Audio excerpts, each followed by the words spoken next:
19 मार्चला रात्री 9:15 वाजेच्या सुमारास मयत नामे उमेश जाधव व प्रशांत जाधव यांना सागर गरड, अनिल रेडेकर, सचिन रेडेकर, योगेश रोकडे, अविनाश उर्फ सोनू उशिरे यांनी पूर्व वैमनस्यातून त्यांच्या परिसरात स्वतःचं वर्चस्व राहावं म्हणून धारदार शस्त्रानं वार करून आंबेडकरवाडी या ठिकाणी ठार मारलं होतं। विनोद धोंडीराम पवार यांनी दिलेल्या तक्रारीवरून उपनगर पोलीस ठाणे या ठिकाणी गुन्हा नंबर 113/2025 भारतीय न्याय संहिता कलम 103, 351(3), 352, 189(2), 190, 191(2) प्रमाणे 20 मार्चला गुन्हा दाखल करण्यात आलाय।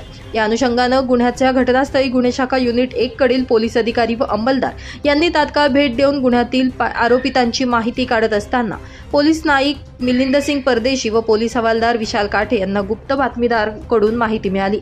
सदर गुन्ह्यातील आरोपी सागर गरड आणि त्याचे साथीदार हे डाळिंब मार्केट, छत्रपती संभाजीनगर रोड, नाशिक या ठिकाणी येणार आहेत। ही माहिती मिळाल्यानंतर वरिष्ठ पोलीस निरीक्षक मधुकर कड, पोलीस उपनिरीक्षक रवींद्र बागुल, पोलीस हवालदार प्रवीण वाघमारे, प्रदीप मजदे, संदीप भांड, विशाल काठे, प्रशांत मरकड, नाझिम खान पठाण, विशाल देवरे, मिलिंद सिंग परदेशी, मुक्तार शेख, समाधान पवार यांनी पथक तयार केलं आणि नमूद पथकानं डाळिंब मार्केट, छत्रपती संभाजीनगर रोड, नाशिक या ठिकाणी सदर आरोपींचा शोध घेतला असता आरोपी सागर मधुकर गरड वय 32 वर्ष राहणार आंबेडकरवाडी, उपनगर, नाशिक व अनिल विष्णू रेडेकर वय 40 राहणार उत्तम नगर, पोद्दार शाळेजवळ, तपोवन रोड, नाशिक।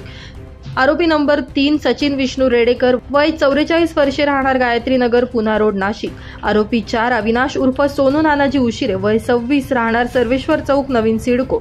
आरोपी 5 योगेश चंद्रकांत रोकडे वय 30 राहणार आंबेडकरवाडी, उपनगर, नाशिक असं मिळून आल्यानं त्यांना शिताफीनं ताब्यात घेऊन त्यांना पोलिसी खाक्या दाखवताच त्यांनी गुन्हा केल्याची कबुली दिली आहे। नमूद आरोपितांना पुढील कारवाई कामी उपनगर पोलीस ठाणे यांच्या ताब्यात देण्यात आले।